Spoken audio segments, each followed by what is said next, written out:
of releasing Simon Ekpa over the revelation made by IBB that number one, the Igbo did not plan the coup, and the civil war again was not caused by the Igbo. So they're now thinking that that maybe what Simon Ekpa is doing is right in trying to protect his people from the Fulani Janjaweeds. But if you are watching, kindly subscribe to this YouTube channel, drop your comments on notifications after you subscribe, click the like button, and then share this page with others. This is a very informative page. Mr. Raf, now that the truth has come out and then Finland is considering releasing Simon Ekpa, how does that news come to you? Yeah, from the horse's mouth. It is written on the wall everywhere, from the horse's mouth, from the Nukwe man, from the Kanuri man, Hausa man, Yoruba man. Everybody has actually known that the Igbos did not plan 1966 coup, but it was allegedly, accused the Igbos. They were the one that caused, plotted the coup. Obviously, in various books, by and large, the Why We Struck, Chukwuemeka Sunset at Dawn, Chukwuemeka My Friend, written by Fred Forsyth, The Making of an African Legend, written by the British war reporter then, actually made it clear, stated it succinctly that the coup was a coup of all Nigerians. It was a Yoruba coup. Hausa was there, Fulani was there, Urhobo was among, Isoko was among, Igbo man was among, Hausa man, everybody, Efik man, Ibibio man, Bari man, all of them, they planned this coup and succeeded on at least bringing down those political profiteers who were running down Nigerian wealth, in the 1960s. Early 60s were all these political juggernauts, Nnamdi Azikiwe, Akintola them, Abakatofa Bolawa, who were stealing our commonwealth. And the Nigerian military clique then, young officers, they actually planned a coup to oust all these people out of power. And they succeeded on doing that. And someone was the reason for this coup. The reason why they staged this coup that was tagged Igbo coup was Awolowo. Awolowo was at Calabar cell, jail. And these young officers were aggrieved that the man they put in jail went to school, well read, he knew leadership more than all of them. That's why these military officers, while on a routine training exercise in the evening time, went into the Sultan of Sokoto palace and disallowed him. Yes, because they know that Sultan of Sokoto connoted one of the worst, hideous problem Nigerians were not in there. He is in his palace, so he's still commandeering this kind of dominance among all the political, components of the country. That's why the military officer said, let us go and demise him. And actually they went into his palace and they disallowed him. So you see it as it is for the cocoyam, so it is for yam. Because he was a royal father in his domain. The whole caliphate, Sokoto, all over, they cover northeast, northwest, west. He was using religion to thwart all the political efforts in this country to make Nigeria a better place then. That's why they went into his palace and made sure that they sniffed life out of him. Then what actually took place was that after the coup, the whole officers, they gang up, the whole emirs, the whole Fulani Janjaweed, religious juggernauts in the north, who are the Fulanis, they came together and said, Igbo did not die. Why is it that it is only Igbo that did not die? They made law among themselves, conspired against Igbo officers in various army barracks across Nigeria. That was how they started mutiny. Mutiny is an onslaught, very bloody one, among the military hierarchy themselves within the barrack. This gives you the best definition of mutiny in English. And the mutiny that happened across the barracks of the Federation, the Igbos paid the highest price. The Igbo officers were killed, disallowed in their large number by their other by their other army officers from other, let me say, tribes. So that was how Operation Bochepu, Operation this, Operation that, very bloody one within the barracks, army barracks of the whole army barracks of the Federation. That was how Igbo military officers colonels, majors were all disallowed. They killed all of them. The then military head of state, General Aguironsi, was killed in Ibadan on his state visit to Colonel Fajuyi. They killed Colonel Fajuyi too. His host fought for him. Aguironsi, his host, told Gowon and Theophilus Danjuma and Ramat Murtala Mohammed not to touch my guest. My guest is the head of state, General Aguironsi, the military head of state. He is my guest. You won't kill my guest in my house. That was how they killed the innocent Yoruba young officer, Colonel Fajuyi. Fajuyi paid the price today because of what? Respect. Because of what? The kind of respect he has for his visitor. Now that the Finnish government have not seen all the things that I just mentioned now, and they've allegedly shut down the Nigerian embassy, or they were angry. They actually found out that the accusation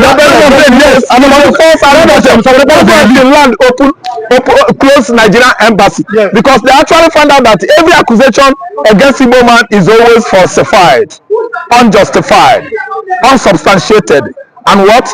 Based on falsehood, deception. So that's why they do what? Quickly they close Nigeria embassy. They turn it down in Finland, and this time around they are eyeing to free Simon Ebert to begin what? Commenting freely on social media. Simon Ebert should go back very soon to do what he knows how to do best.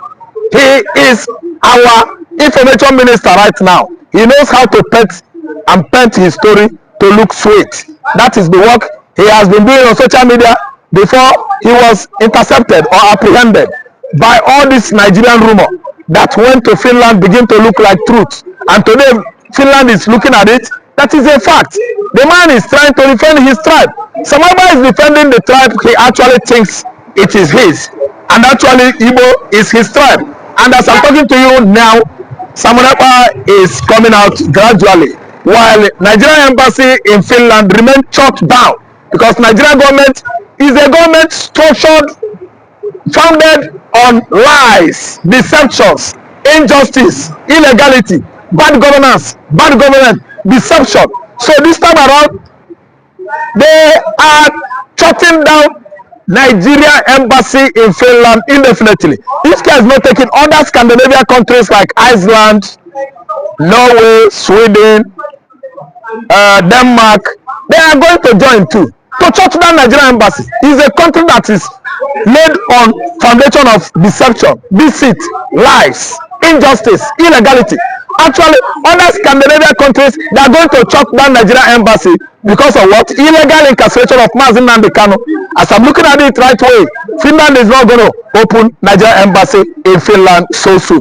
Nigerian ambassador to Nigeria is a liar, because once a country is founded on a lie, basis of lie, foundation of lie, all of us are liars. Are you listening to me? Ministers are liars. We are all liars because our country is a lie, deception country. Lie. So, lie. So now, lie here, lie there, lie in the north, lie in the southeast, lie in the southwest, lie. The whole atmosphere of Nigeria lies. Many Igbo businessmen were there at the book launch of former president or minister head of state IBB. There's this man, very, very rich man, Otto Eze was there. What do you have to say on contributing money for him, donating money? What do you have to say about the Igbo businessmen out there? Igbo businessmen that contribute money, we are the one that join forces with Fulani Janjaweed.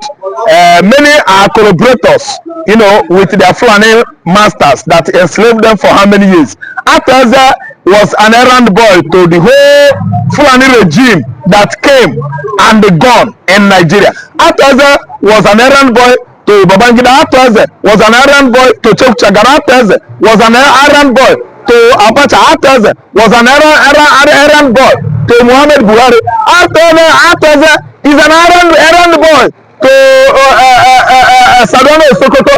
Ateze, as I'm talking to you now, generally is an errand boy, slave to the Fulani Janjaweeds. That's why Ateze has never seen anything on joining forces to bring Biafra into being. emancipation of Biafra is spending his millions of Fulani. It doesn't concern him. He's either inviting more Fulani Janjaweeds, headers, cattle rearers into Anambra State. He actually bought land and put them there. From there, they are sneaking out, going to Oka, abducting people at Okuzunteji everywhere. Fulani headers actually bought land for them and he was feeding them because he himself is a Fulani Janjaweed. The blood of the Fulani been able to understand what transpired from their own line of reference or understanding. That is the whole thing. That's why people are talking about how come that IBB came up with such revelation at this point in time. I can tell you that IBB has already declared Biafra as a sovereign nation by the virtue of that statement, and the whole world must acknowledge that.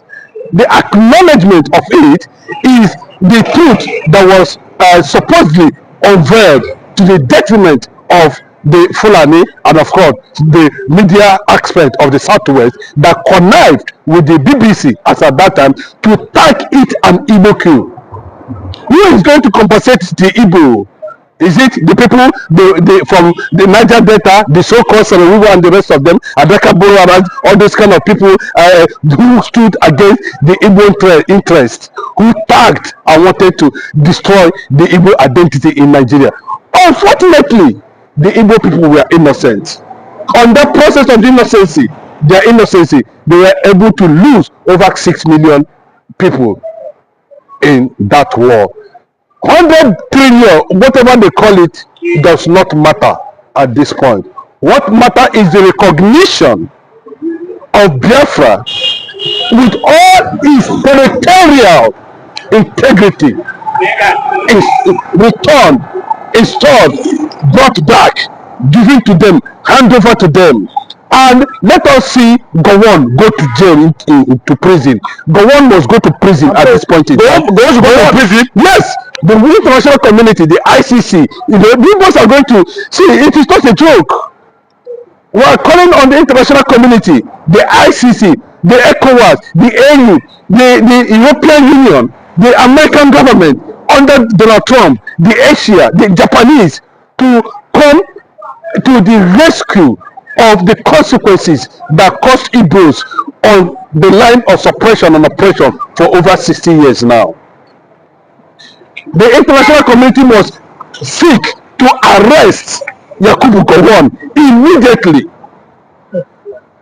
without any reservation. We therefore call for the arrest of Yakubu Gowon immediately, because Yakubu Gowon was the one that liaised with enemies of the sovereignty as at that time and begin to kill the Igbo people. To an extent, the Igbo nation lost over 6 million. And they thought that one day the truth will not come out. Whatever that has pushed the IBB to reveal that will also make the whole world to go for the arrest of Gowon. Gowon must be arrested.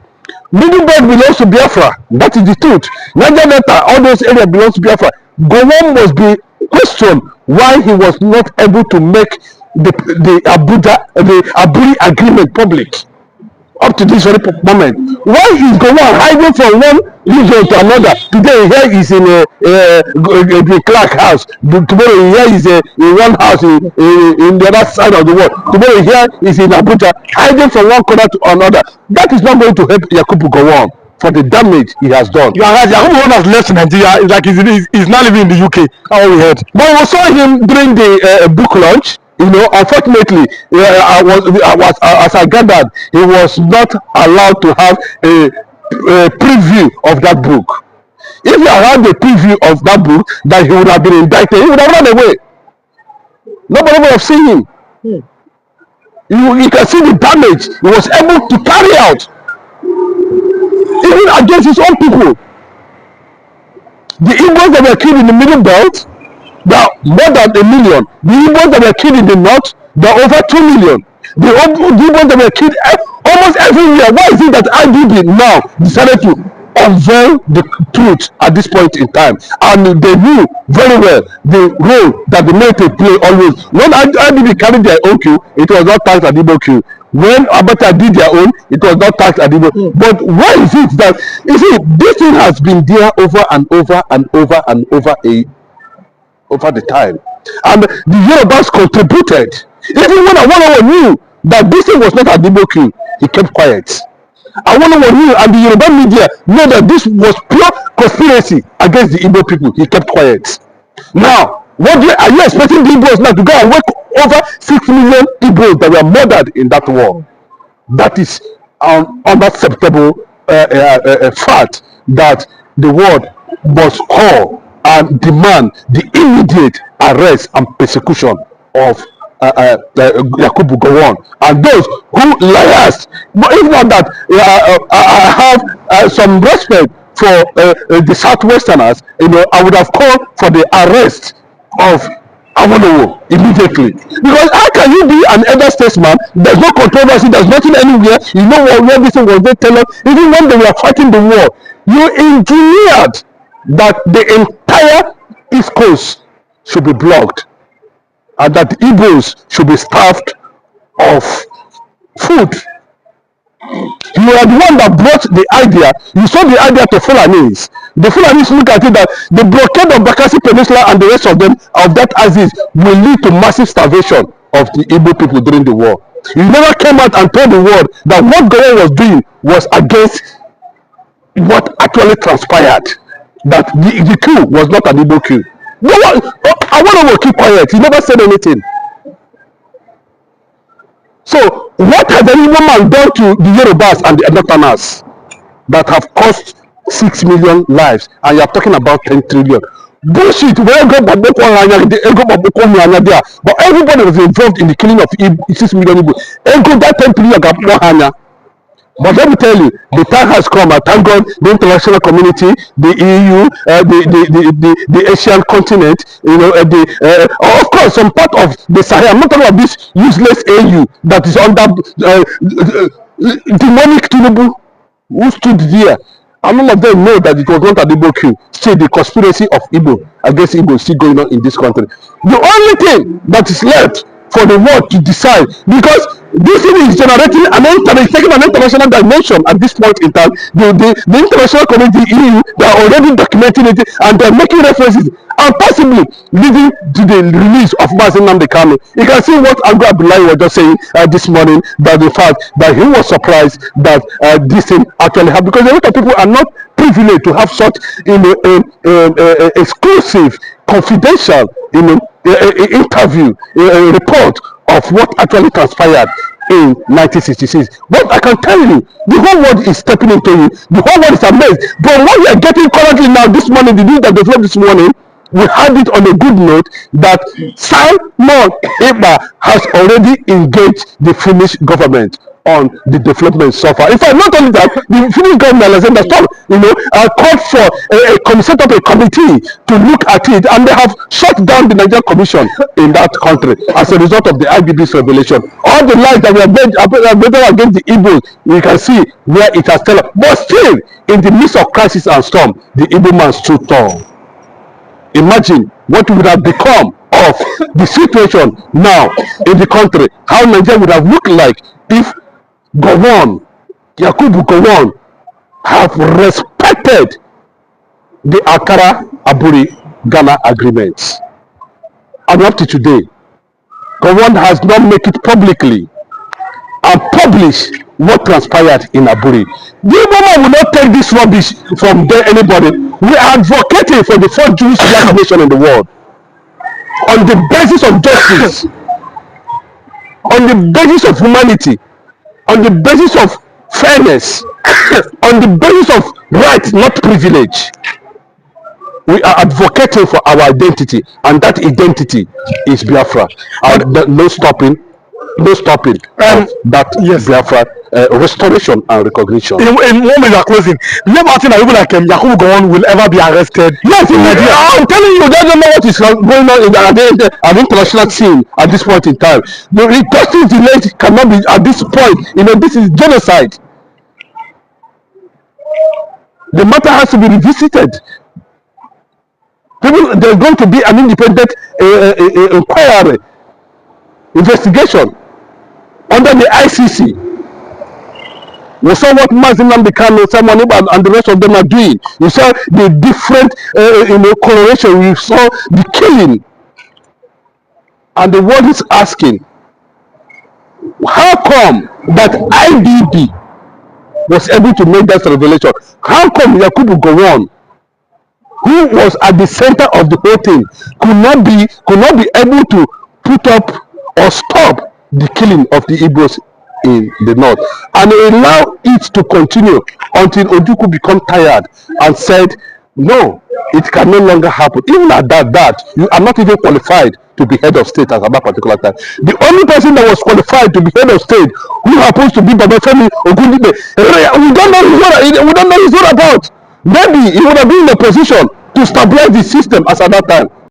And by ekenekwe unu dịka si wepụta oge unu ịgekwa ya bụ ife nnukwu ozi dị oke mkpa eji maka ya wee bịa n'iru akwụkwọ na Igbo Media bụ ebe anyị si wee na-wetara unu ya bụ nnukwu ozi dị oke mkpa gbasịta maka ihe na-eme n'obodo anyị nọ n'ime ya, ana gbasịta maka nnwere onwe ndị Igbo na-azọ, ana gbasịta maka Maazị Nnamdi Kanu Ladies. Dịka ị nụrụ ihe nwanne anyị nwoke kwuru n'iru akwụkwọ, ka efi were ikwu n'udo nke gị asị gị kwuo, ka efi were ikwu maka na otu aka o ji dịbe njọ ọ ya adịkwanụ mma. Ọkwụ na ọtụ ụmụnne m, achọrọ m ka unu tinyere anyị alụ nke unu ife unu chere n'iru akwụkwọ, ikwucha ya bụ ife kapa arụsie ya kwurute ụmụnne anyị ndị ọzọ ntị, daalụ rinne na ụmụnne m kpọma na-ege ntị. Anyị na-ekene ndị nnekunu si na-esoyere anyị, anyị siri ngwa nke mesịa n'ụmụ Igbo.